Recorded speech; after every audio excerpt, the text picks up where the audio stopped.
The following video is brought to you by Sports Radio New York. Yes, I'm here. Okay, great. Thank you very much for joining us, Mark. My How you pleasure. doing? My pleasure, Brad. Just wanted to start off, I guess, with the Islanders, because I know you've been following them closely so far this year. What is the present status with the Lighthouse? We had some more developments today. Suffolk County may be interested in getting the Islanders if the Lighthouse Project falls through. Where is everything standing right now? Well, I don't think anyone really knows where everything stands right now. I think that's kind of like the frustrating part of it for Charles Wang and for anybody concerned. But I think that, and I don't know what to make of the Suffolk overtures that was in Newsday today. Very good job by our reporters, our news reporters, coming up with that. It is an option. I don't know if it's a very serious option now. When you're talking about maybe transferring the entire Lighthouse proposal and bringing it to Suffolk County, but you're going way back to square one, and I just don't know how long that would take.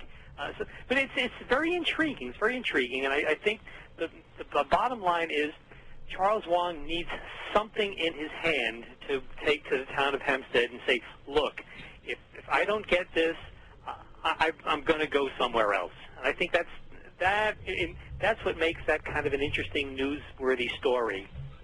And of course, there have also been overtures from both Queens and Brooklyn to some extent. Yeah, and those are kind of not imminent either. The last rendering, the last specifications of the Barclays Center in Brooklyn do not have accommodations for an NHL rink. They would have to do those over, and I think that's doable. But that's a ways away. And same thing with Queens. I mean, that's just kind of like a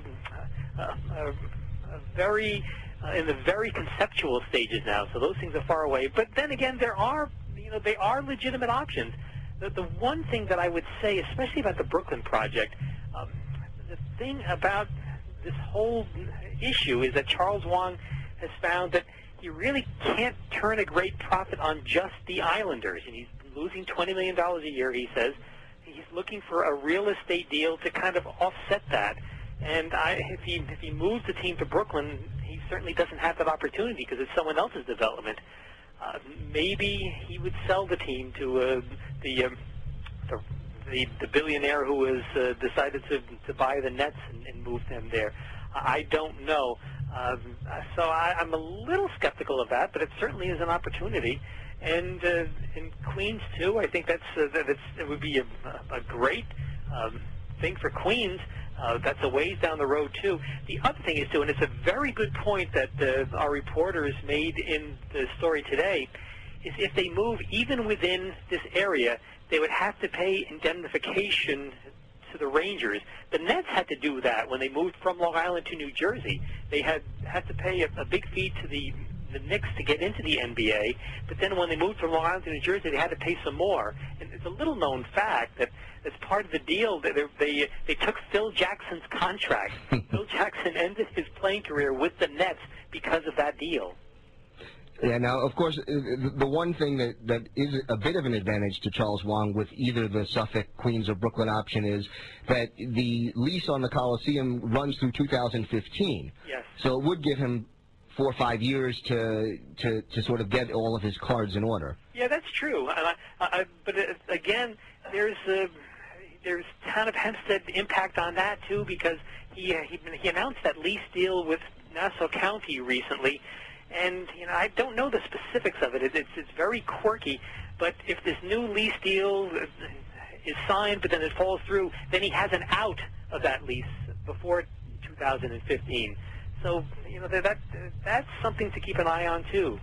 Yeah, there's a lot of questions surrounding. It's interesting. I just find it fascinating that this is such an issue. I think that it speaks of what the Islanders mean to Long Island, even though they haven't done well in years. They haven't won a playoff series since 1993. But the fact that this is such a topic, it's a front-page topic in Newsday, and it has been for a good while, that says something about what professional franchises mean to an area and what the Islanders mean specifically to this area. I think, a lot of us have talked about this. What would happen to that stretch? Like if the Islanders did leave Nassau Coliseum, what would Nassau Coliseum be? I don't know if there would be a Nassau Coliseum anymore, to be honest. Well, how many concerts, how many days could they fill the venue with ice capades and concerts and the like? Yeah, that's a really good question. And is it worth, keeping the lights on and paying the rent and everything? And I don't know the answer to that. So I think, as much as Charles Wang has something invested, the county and the town have something invested in that too. What do you do? If there's not a Nassau Coliseum there as a hub to a new development, what do you put another mall in there? That's just not what anyone needs, I don't think. You have Roosevelt Field right nearby anyway.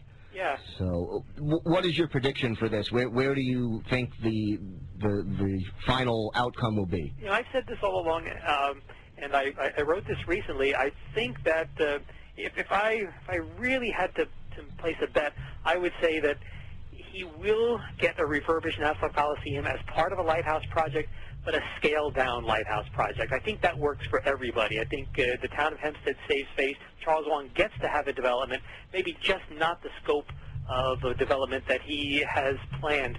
I think the question for him is, what is the break-even point? How much of a scaled-down project still makes economic sense to him? And I don't know that answer. I don't know that he is really clear on that either. But if I really had to wager a guess, I would say that's what would happen, that the Islanders will stay here in a refurbished Coliseum in a scaled-down Lighthouse Project. Do you feel that as part of a refurbished Coliseum, right now the Islanders get almost nothing from concessions and parking. Is that on the table? I believe it is. I believe that's part of the agreement, because this had to go through Nassau County first before, going through the town of Hempstead process, the zoning process, and I believe that's part of the understanding that would change in this new lease. Right. Let's turn our attention to the Islanders on the ice right now. The big talk around the island at the opening of this hockey season is John Tavares, the #1 overall pick in the draft.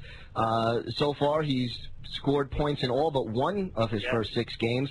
What's your first impression of John Tavares on the ice? I think he's played really well, and I think the preceding video was a production of Sports Radio New York. To view this interview in its entirety and to access all Sports Radio New York content, just visit sportsradiony.com.